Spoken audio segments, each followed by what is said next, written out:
오늘부터 골로새서를 들어갑니다. 오늘 설교 제목이 너희를 위하여 기도할 때마다. 자, 이 똑같은 표현이요, 사도 바울 서신들에서 종종 등장하는데 우리가 먼저 살펴본 데살로니가 전서, 데살로니가 후서에서는 이렇게 말합니다. 내가 너희를 생각할 때마다. 자, 여러분,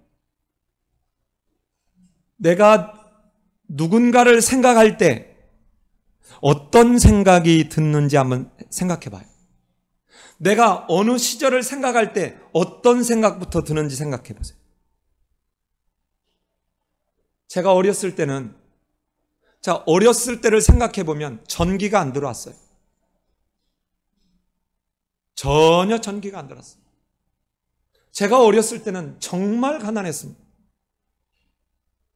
여러분, 축구공이 없었어요. 그때 축구공은 오늘처럼 이런 공이 아니었습니다. 요즘 애들은 이해를 못합니다. 고무공이었는데 이것도 돈 있는 집에만 샀습니다.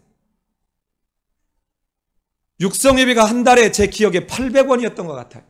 이거를 제때 못 내가지고 선생님한테 두드려 맞았습니다. 옆에 가서, 복도에 가서 손 들고 서 있었습니다. 그때를 생각합니다. 그런데 오늘 사도 바울이 골로새 교인 너희를 생각할 때마다 이 말합니다.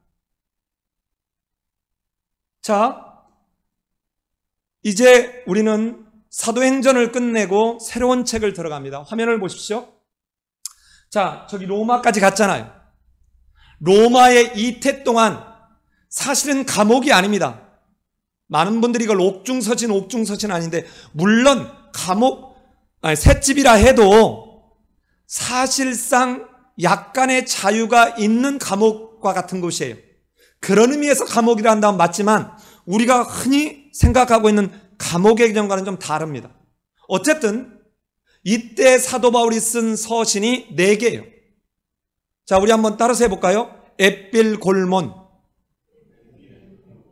자, 무슨 말인지 아시겠죠? 에베소서, 빌립보서, 골로새서, 빌레모서, 이게 나오는 순서지요. 그런데 써보낸 순서는 달라요. 자, 써보낸 순서는 어떻게 보냈냐? 이렇게 보냈습니다. 자, 화면을 보시면 저기서, 여기 불을 꺼주실래요? 이쪽만. 자, 저기 보면 먼저 2개가 동시에 나왔지만 먼저 저렇게 뭐를 보냈냐? 저 글씨가 잘 안 보이죠? 골로새서, 빌레몬서, 에베소서가 먼저 갔습니다. 그리고 한참 뒤에, 얼마 뒤에 빌립보서를 보내는 거예요. 빌립보 교인들이. 자, 그런데 여기에 지금 맨 먼저 에베소를 거쳤을 것으로 보임에도 불구하고 에베소 교회를 먼저 전하지 않고 골로새에 먼저 보냈을 거로 보여집니다. 그리고는 골로새 지역에 또 누가 있냐? 여기에 빌레몬이 있습니다. 그래서 빌레몬의 종이었다가 도망쳐서 로마까지 가가지고 사도 바울을 만나서 회심한 오네시모라는 사람을 두기교편에 이제 같이 데리고 가서 빌레몬에게 인계하고, 즉 골로새 지역의 교회들을 세우는 이 일에 오네시모로 하여금 동역하도록, 하나님의 동역자가 되도록 지금 두기고편에 보내기 위해서 아마 골로새를 먼저 보냈을 거로 보여집니다. 자, 그래서 우리는 저기서 이제 골로새서를 먼저 들어가려고 해요. 자, 이 골로새서는 60년경에 쓰였을 거라고 보여집니다. 60년경에 사도 바울이 로마의 셋집에 이태 동안 머무는 그 초기에 얼마 지나지 않아서 쓰여졌을 거라고 봐요. 자, 그렇다면 골로새라고 하는 지역이 어떤 지역인지를 조금 우리가 지도를 통해서 볼 필요가 있습니다. 저 오른쪽 밑에 여러분은 뭐가 보이십니까? 예루살렘. 오른쪽 모서리 맨 끝에 보면 예루살렘이라고 보이죠? 그 왼쪽 하늘색 같은 데가 바다입니다. 저기가 어디냐? 지중해예요. 지중해. 그리고 저 에베소서 옆에는 저기를 에게해라고 얘기합니다. 자, 저 에게해에서 인접한 가장 큰 도시가 에베소예요. 에베소. 자, 저 에베소에 저기서부터 약 190km 정도 동쪽으로 떨어져 있는 곳에 저기 빨간색으로 골로새라고 있죠. 골로새. 190km 정도 떨어져 있습니다. 자, 그렇다면 저 골로새 지역이 어떤 지역인지를 조금 이렇게 확대해서 한번 봅시다. 자, 골로새 지역은 저 위에 확대된 거예요. 골로새 지역은 저 화면 잘 보세요. 에베소에서 골로새, 저기 메안데르 강이라고 하는 강이 쭉 흘러가서 저기 보면 리쿠스 강이라는 강하고 연결됩니다. 이 리쿠스 강 주변에 형성된 저렇게 세 개의 삼각형 같은 도시, 여기가 어디예요? 라오디게아. 라오디게아 어디서 봤어요? 계시록에 7번째 등장하는 교회죠. 에서버두 사빌라잖아요. 7번째 등장하는 교회가 저 라오디게아, 가장 안타까운 교회 중에 하나죠. 자, 그리고 그 위에 오른쪽에 뭐가 있어요? 히에라볼리라고 보이십니까? 히에라볼리. 자, 사도 바울이 60년대 이 편지를 쓰기 전에는, 그 한참 전에는 골로새가 훨씬 큰 도시였어요. 그런데 나중에 라오디게아가 행정도시 역할을 하고 히에라볼리는 아주 오늘날 얘기하면 강남 신도시예요.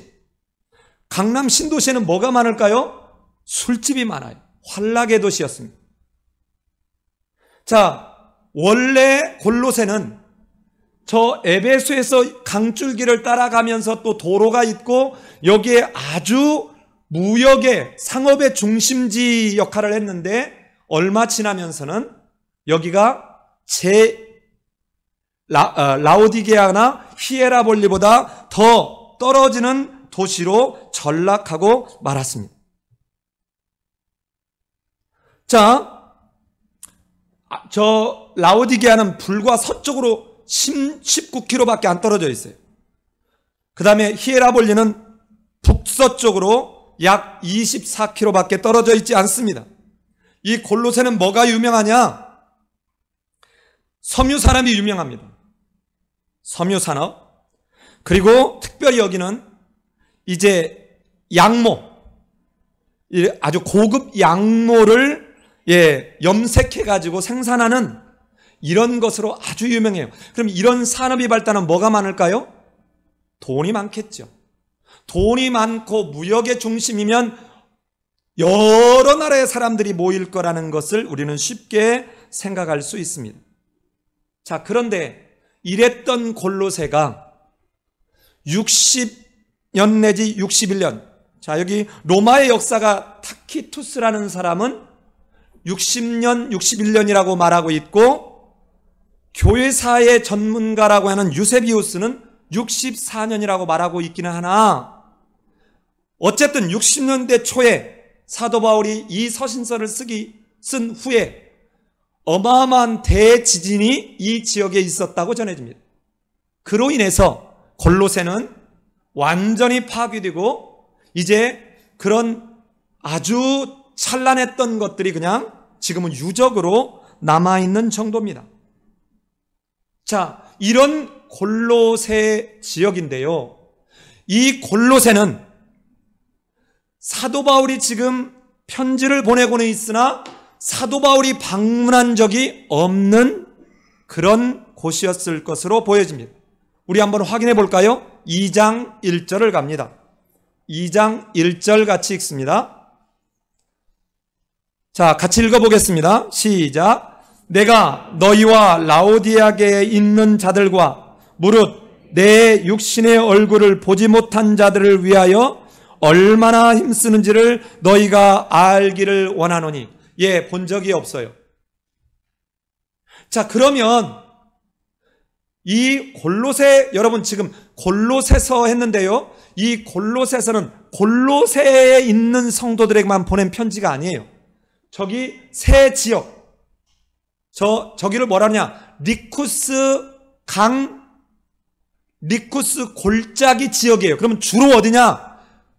골로새, 라오디게아, 히에라볼리, 이 세 지역을 말한다 생각하면 돼요. 그래서 회람문서입니다. 골로새서는. 회람문서라는 말이 무슨 말이에요?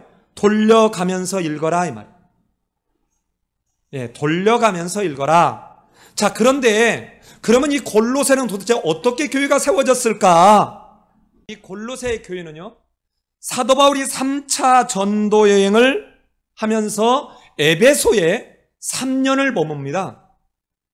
이 3년을 머물 때, 이때 에바브라가 바로 에베소에서 사도 바울이 전하는 복음을 듣고 회심하고 난 뒤에 자기 고향 골로새에 가서 가정교회로 교회를 시작했고, 그리고 이 에바브라가 라오디게아와 히에라볼리에도 예배 처소들을 마련해서 섬긴 것으로 보여집니다. 자, 그래서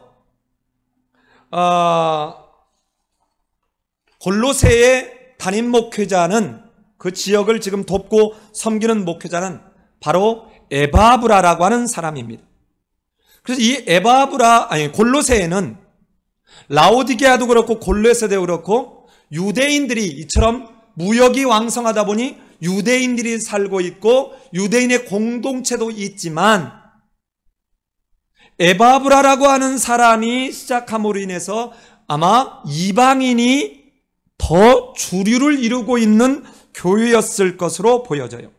왜냐하면 이것도 우리가 그냥 덮어놓고 이렇게 생각하는 게 아니라 골로새서 1장 12절에서도 그 말을 하고 있고요. 보면 우리로 하여금 빛 가운데서 성도의 기업의 부분을 얻게 하신 하나님께, 우리로 하여금 빛 가운데서 성도의 기업을 너희로, 골로새에 있는 사람들, 27절에 가면 하나님이 그들로 하여금 이 비밀의 영광이 이방인 가운데 얼마나 풍성한지를 알게 하려 하심이라. 그래서 이방인들이 주류를 이루었을 거라고 보여져요.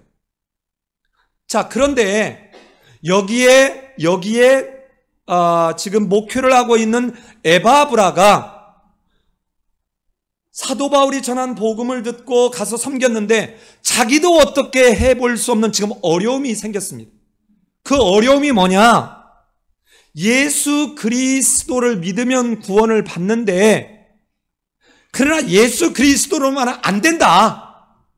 예수 그리스도로만은 불완전하고 불충분하다라고 말하는 게 교회에 싹 스며들어왔어요.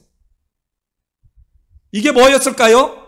특별히 예수는 영이지 참 신이 아니야. 아니, 참 인간이 아니야. 예수의 인성을 부인하는 거예요. 여러분, 이게 뿌리가 뭐냐면 영지주의입니다. 자, 영지주의는 실제로는 AD 2세기경에 이제 이렇게 창궐하게 돼요. 그런데 왜 갑자기 AD 1세기에 영지주의라는 말을 합니까? 라고 물어볼 수 있잖아요. 바로 창궐하기 전에 그 뿌리 같은, 씨앗 같은 영지주의의 이단적 사상이 움트기 시작한 게 바로 그 상황에 사도 바울이 에바브라를 통해서 골로새에 있는 이 영지주의의 씨앗과 같은 이야기를 전해드는 거예요. 그리고 지금 전해주는 이야기가 골로새서다, 이 말입니다. 그러면 이 영지주의는 무엇을 주로 얘기하느냐? 예수는, 즉 그리스도는 영이다는, 육체를 입을 수 없다는. 왜 이래요? 영지주의가 이원론이에요. 여러분, 이제 지금 이 순간부터는 이 영지주의, 이원론이라는 말을 머릿속에 조금만 담아두시면 요한계시록 갈 때까지 이 말입니다. 요한계시록 갈 때까지. 요한복음이 다 이 이원론을 근거로 얘기하는 거예요. 즉 영지주의의 이원론적 그 접근 방법을 사용해서 그들의 잘못된 걸 깨뜨려 주는 게, 이게 요한복음이고 이게 요한서신이고 예, 이게 이제 뒤에 에베소서, 이게 다 이 얘기입니다. 자, 그럼 영지주의 이 원론은 뭐냐? 예, 두 가지로 나누는 거예요. 참과 거짓. 자, 뭐가 참이냐? 영은 참이고, 육은, 물질은 악이다. 이렇게 보는 거예요. 자, 그래서 하늘은 참이고, 땅은 현상인 거예요. 거짓인 거예요. 예. 그래서 이데아와 피노미는 현상, 즉, 진리와 참과 여기는 현상, 거짓으로 끊임없이 구분하는 거예요. 자, 그래서 모든 것을 나눌 때 두 가지로 나눠요. 참과 거짓, 즉 진리와 거짓, 영과 육체. 그런데 이들은 어떤 생각을 갖냐? 영은 선한 거예요. 육은 어떤 거예요? 예, 악한 거예요. 이제 여기서 뭐가 출발해? 그러니까 죽음은 뭘까요? 죽음은 예, 환영할 만한 일이에요. 왜 그래요? 육체는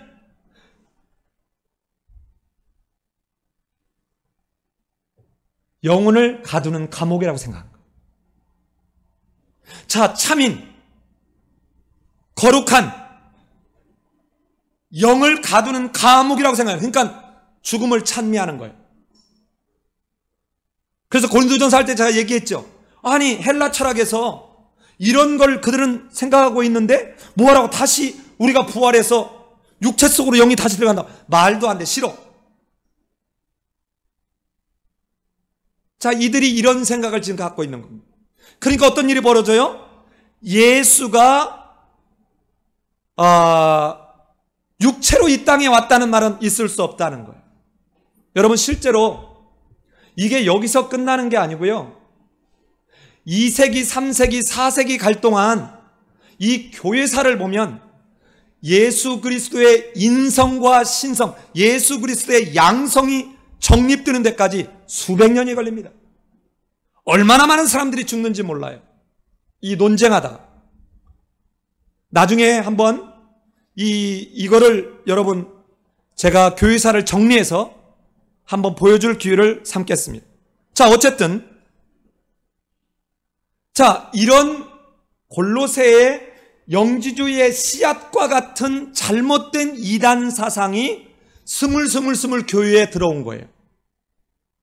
자, 이런 상황에 에바브라도 사도 바울에게 배운 건 있지만 무언가 여기 대해서 조직적이고 체계적으로 뭔가를 그들에게 반박하고 변증할 이게 안 되는 거예요. 그래서 골로새에서부터 여러분 저 로마 얼마나 멀어요? 저 로마까지 에바브라가 찾아간 거예요. 에바브라에게 이 얘기를 들었습니다. 자, 그런데 이 에바브라가 얼마나 사도 바울을 존경하고 따르는지 스스로 자기가 시중을 듭니다. 요즘 같으면 택도 없습니다. 예? 가령 예를 들어서 우리 교회에 얘를 같이 사역했던 목사님이 내가 감옥에 있다고 같이 가서 감옥에 시중 든다고요? 이 정도 의리 있는 쓰면 벌써 이 땅이 하나님의 나라로 바뀌었어요. 택도 없습니다. 자, 한번 볼까요? 빌레몬서 1장 23절. 빌레몬서는 물론 1장밖에 없죠. 조금 뒤에 가보면 디모데전서, 디모데후서, 디도서, 빌레몬서가 나오나요? 빌레몬서 1장 23절 한번 가봅시다. 빌레몬서 1장 23절. 자, 같이 한번 읽어봅시다. 시작. 그리스도 빌레몬서예요. 빌립보서가 아니라 빌레몬서 23절 시작. 그리스도 예수 안에서 나와 함께 갇힌 자 에바브라와 이렇게 돼 있죠. 여러분 지금 아까 셋집이라고 그랬잖아요.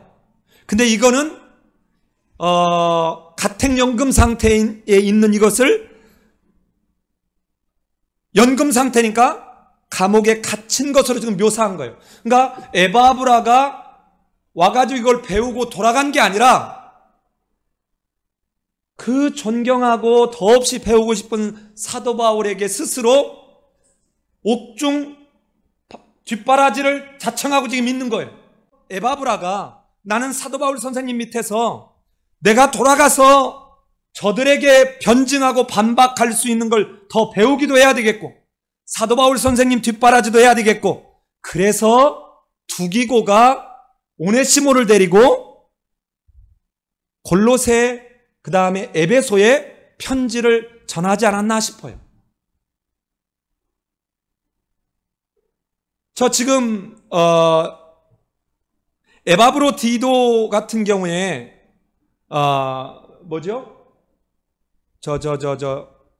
빌립보 교회에 편지를 보내는 이런 경우하고는 조금 다릅니다. 자, 나중에 그건 또 보기로 하고요. 자, 이런 에바브라가 가지고 온 이 편지를 가지고 내용을 듣고 사도 바울이 두기고와 오네시모 편에 이 편지를 들려서 지금 보내는 얘기라고 그랬잖아요. 그러면 이 골로새서는 무엇을 쓰려고 하는 거냐? 크게 이 골로새서는 크게 이거예요. 복음 알려주는 거예요. 뭐 알려준다고요? 여러분, 복음을 가장 잘 설명하는 책이 뭐였죠? 로마서였습니다.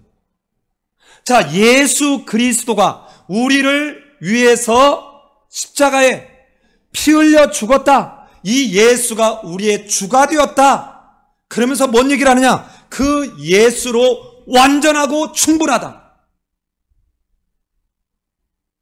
어떤 속임수나 세상의 철학으로 아주 화려한 말장난하는 것에 넘어가지 마라.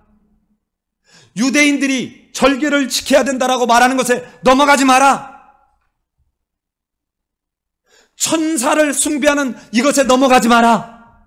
무슨 신령한 체험을 했다고 하는 환상 또는 황홀지경을 경험해야 구원받은 걸 확증할 수 있다라고 말하는 사람들의 말에 넘어가지 마라. 예수로 완전하고 충분하다. 요 얘기해 주는 거예요. 또 하나는요, 이방인 가운데서 들어오다 보니 이들이 옛사람의 모습을 그냥 역시 예수를 믿고 난 뒤에 달라지는 게 없어요. 그래서 뒤에 3장부터는 무슨 얘기를 하느냐? 이런 우리를 위해서 죽고 우리를 위해서 부활한 이 그리스도와 연합된 사람들은 이제 옛사람을 벗어버리고 위의 것을 생각하고 땅의 것을 버리면서 사는 사람이다. 그리스도인의 삶이 어때야 되는지를 얘기해주고 있는 책이 이게 골로새서예요. 자, 됐나요? 예, 성경 강좌에 오신 분들은 그래도 많이 반복돼서 알 텐데요. 자, 그렇다면 화면 보세요. 골로새서의 개괄적인 개요는 지금 제가 다 말씀을 드렸죠? 그 내용입니다. 쭉 지금 써놨죠. 자, 그렇다면 골로새서는 어떻게 되어 있을까? 1절로 14절은 문안과 기도입니다. 문안과 기도예요. 쉽게 말하면 첫 인사예요. 자, 편지 맨 마지막은 뭐 해야 될까요? 끝맺는 인사를 해야 되겠죠? 예. 자, 첫 인사로 시작해서 끝맺는 인사로 끝납니다. 자, 그리고 두 번째는 그리스도 예수 안에서 믿음을 지켜라 이 말이에요. 너희가 그리스도 예수를 주로 받았으니 그 안에서 행하라. 여러분 2장 6절 7절 이건데요, 결론처럼 이때 행하라 이 말이 언뜻 생각하면 너 가가지고 뭔가 이렇게 실천해라 이것으로 이해할 수 있는데 아니에요. 이때 썼던 단어는 페리파테오라는 이 말은 구약에서 할라크 동사입니다. 할라크. 자, 이 할라크가 어디 나오죠? 여러분, 에녹이 하나님과 동행하였더라. 노아가 하나님과 동행하였더라.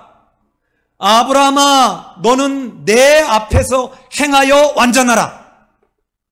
이때 할라크, 페리파테오라는 말은 하나님의 말씀의 길, 복음의 길을 굳건히 걸어가다 이런 뜻이에요. 어떤 행위적 그런 의미가 아니라, 물론 복음의 길을 굳건히 걸어가면 자연스럽게 행위가 열매로 수반되겠죠. 그러나 우선은 하나님의 말씀의 길을 굳건히 걸어가다 이런 말이에요. 말씀의 길을 걸어가다. 그러니까 이 말을 조금 이해를 돕게 풀으면, 예수 그리스도가 주로 너희가 받아들였으니, 예수 그리스도를 주로, 즉 우리의 구주로 받아들였으니 이제 그 받아들인 그 복음에 굳게 서라. 왜? 예수가 복음이다 이 말이에요. 이게 1장 15절로 2장 7절이에요. 자, 그런데 보세요. 3장 1절로 4장 6절은 이렇게 복음이신, 생명이신, 우리를 새 창조하신 그 예수 그리스도에 대한 믿음을 굳게 가진 사람은 그리스도와 연합하여 그의 삶 속에 믿음의 열매가 나타나야 되겠죠. 그게 3장 1절로 4장 6절이에요. 그런데 지금 골로새 교회는 뭐냐? 이렇게 복음이 아닌 거짓 가르침들이 들어왔어요. 뭐라고 하면서요? 그리스도로 충분하지 않다. 그리스도는 육체를 입고 올 수가 없다. 여러분, 이 영지주의에서 나온 이게 뭐냐면 가연설이에요. 가연설. 그리고 또 하나 그 후대에 나온 게 캐린투스주의입니다. 이들의 생각이 뭐냐면 이런 거예요. 예수는 마리아가 어쩌다가 낳은 사생자인데 여기에 그리스도의 영이 임했던 거야. 그리고 예수가 십자가에 죽을 때 예수가 죽고 이런 게 아니라 그리스도의 영이 예수에게서 분리됐던 거야. 그래서 승천한 것도 누구라고 해요? 영이 승천한 거야. 이게 캐린투스주의예요. 다 영지주의에서 나오는 분파들, 이단 분파들입니다. 자, 이런 게 지금 이런 초기의 씨앗적인 이단적 사상이 골로새 교회에 싹 스며들었단 말이에요. 자, 그래서 정 가운데는 그리스도로 완전하고 충족하다. 그릇된 가르침을 조심하라 경고하는 거예요. 그래서 저는 교리와 실천편이라고 이렇게 나누지 않고 중앙에 저걸 대비시켜서 왜 그리스도가 완전하고 완벽한, 무엇과도 견줄 수 없는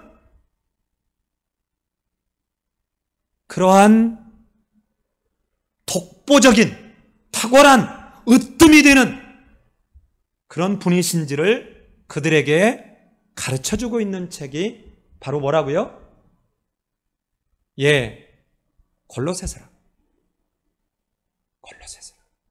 자, 이제 본문 들어가겠습니다. 여러분, 1장 1절 가봅시다.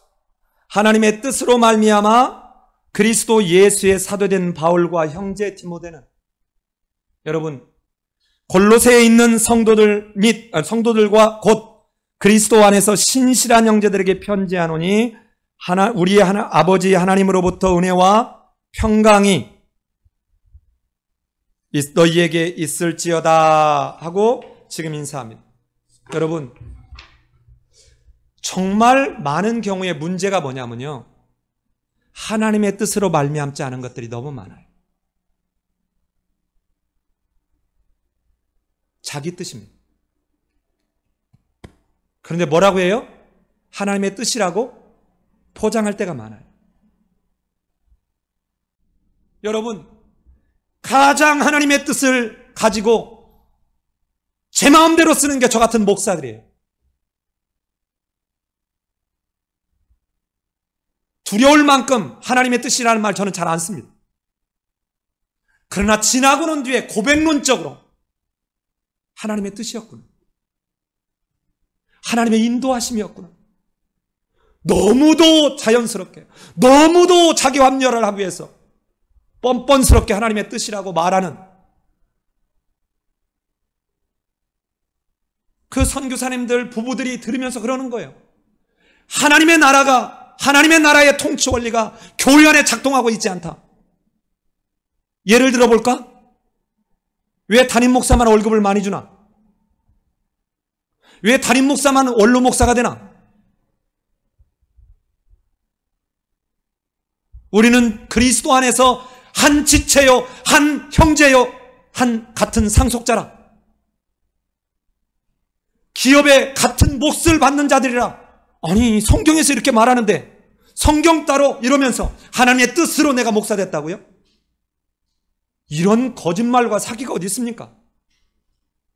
이거는 제가 목사이기 때문에 목사의 예를 들어서 말씀을 드렸지만 우리 성도들도 똑같아요. 너희는 왕같은 제사장이요 거룩한 나라요 그의 소유된 백성입니다. 여러분의 직장에서 나는 정말 하나님의 뜻으로 말미암아 부르심을 받은 성도가 맞습니까? 여러분 오해하시면 안 됩니다. 은혜와 평강이 하나님의 뜻으로 말미암아 부르심을 받은 사람들에게 있는 거예요. 목사의 말하는 입술 속에 있는 것도 아니고 목사의 말 속에 있는 것도 아니에요. 하나님의 뜻으로 말미암아 부르심을 받은 그 사람들에게 여러분 축복을 해도 그 축복이 임하는 겁니다. 정말 정직해야 돼요.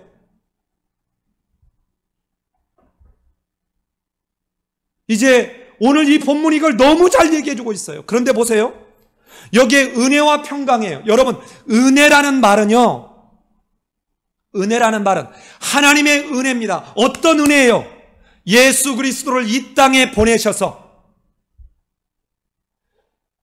우리의 모든 죄를 지고 십자가에서 대속하게 하신 은혜예요. 여러분 성경에 보면요 한 번도 평강이 있고 은혜가 있다라고 이게 뒤집어져 나오지 않아요. 항상 은혜가 먼저입니다. 자, 이 하나님이 예수 그리스도를 이 땅에 보내셔서 그리스도 안에 하나님의 의를 담아서 이 땅에 보내신 게 로마서 3장 24절 얘기잖아요. 그래서 우리에게 뭐라고 그래요? 값 없이 은혜로 너에게 주셨다라고 얘기해요. 그래서 6장 23절에서 죄의 싹은 사망이요 하나님의 은사는 하나님의 선물은 이 말이에요. 여러분 은혜는요 받는 내 편에서는 공짜라고요.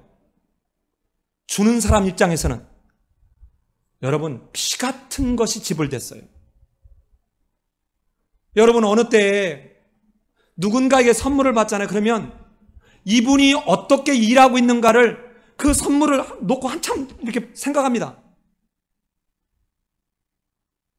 정말 한 달 동안 그 고생을 했는데 이 액수의 다과 다 떠나서 여러분 피 같은 돈을 들여서 누군가에게 선물하는 거예요. 여러분 우리는 구원의 은혜를 값없이 공짜로 받았지만 주기 위해서 준비하신 하나님은 자기 안에 독생하신 예수 그리스도를 죽게 하는 대가 지불했다고요. 값을 지불했다고요. 이게 대속이에요. 대속이라는 말이 대신 값을 지불했다 이 말입니다. 여러분 이게 은혜예요.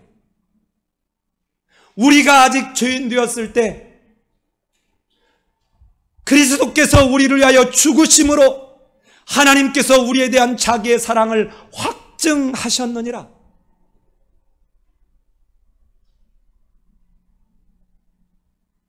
사랑하는 여러분, 이 은혜가 있었기에 우리가 평강을 누립니다. 자, 이 평강은 뭐냐면요, 우선 1차적으로 전쟁이 끝나고 난 뒤에 그 다음 전쟁이 있을 때까지 잠시 전쟁이 없는 상태.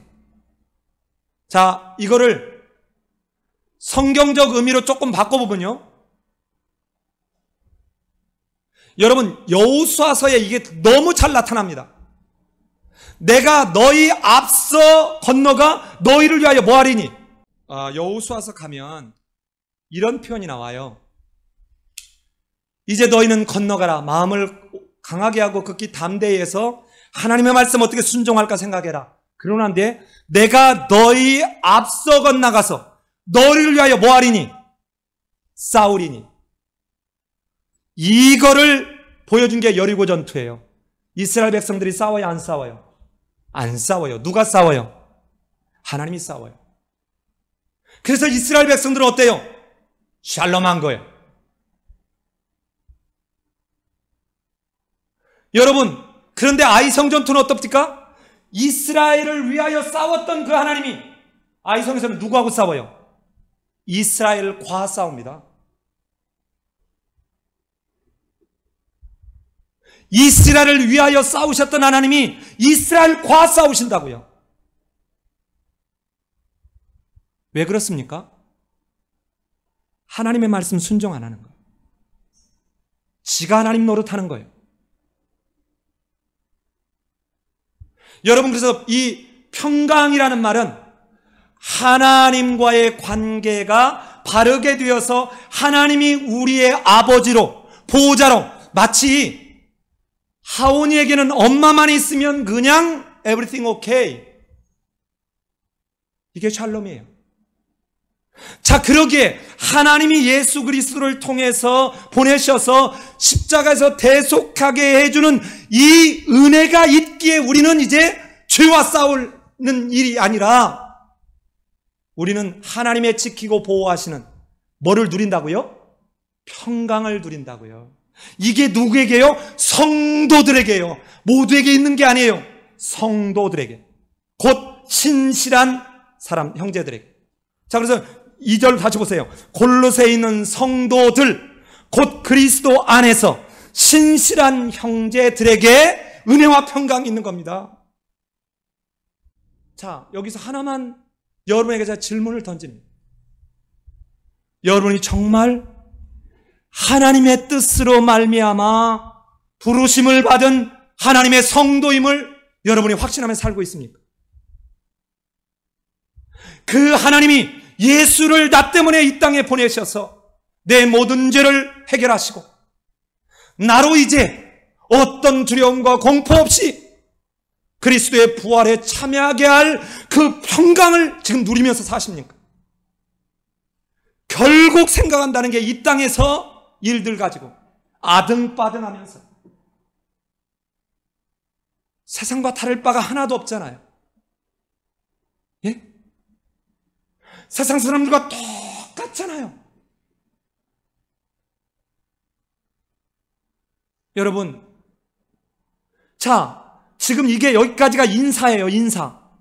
이렇게 인사를 사도 바울이 해놓고 난 뒤에 내가 너희를 위하여 기도할 때마다, 내가 너희를 생각할 때마다 지금 어떻다고요? 이런 예수로 불충분하고 예수로 불완전하다 라고 생각하는 게 지금 교회로 와서 어지럽힌다는 이 말을 듣고 사도 바울이 어떨까요? 아마 속이 뒤집어졌을 거예요. 도살장에 끌려가는 그 양처럼 고통스러웠을 거예요. 해산하는 수고를 다시 하겠다라고 지금 아마 생각하면서 이 편지를 쓸 겁니다. 사랑하는 여러분, 그리고 난 뒤에 너희를 생각할 때마다 내가 하나님께 감사하며 너희를 위해서 기도한다. 여러분, 한 주를 지내면서 한번 생각해 보십시오. 자, 이런 하나님의 뜻으로 부르심을 받은 성도인 내가 지금 하나님의 은혜와 그 은혜로 말미암은 평강을 누리는 자로 나는 그 주님이 나를 생각할 때마다 무슨 생각을 하실까? 그 주님이 나를 위해서 지금 중보하실 때마다 무슨 생각을 하실까요? 내가 너 때문에 참 기쁘다. 내가 너 때문에 참 흡족하다. 이럴까요? 아니면 아직도 너는 믿음이 아니다. 아직도 너는 옛사람을 벗어버리지 못했다. 아직도 너는 복음이 뭔지 모른다. 이러고 있을까요? 이번 한 주 이 말씀을 한번 묵상하십시오. 너희를 위하여 기도할 때마다, 너희를 생각할 때마다 하나님은 무슨 마음이 드실까? 나는 도대체 하나님의 뜻으로 부름을 받은 은혜와 평강 속에 사는 성도가 맞는가? 오늘 성찬식이 바로 이거 하는 거예요. 이 은혜 때문에 여러분 천국잔치에 참여하는, 이 푸른 초장에 식탁을 배설하고 이곳에서 함께 먹고 마시는 이 성찬 예식, 오늘 이 성찬 예식에 하나님의 뜻으로 말미암아 부르심을 받은 성도로서 은혜와 평강을 누리시는 성찬 예식 되시기를 예수님의 이름으로 기도합니다.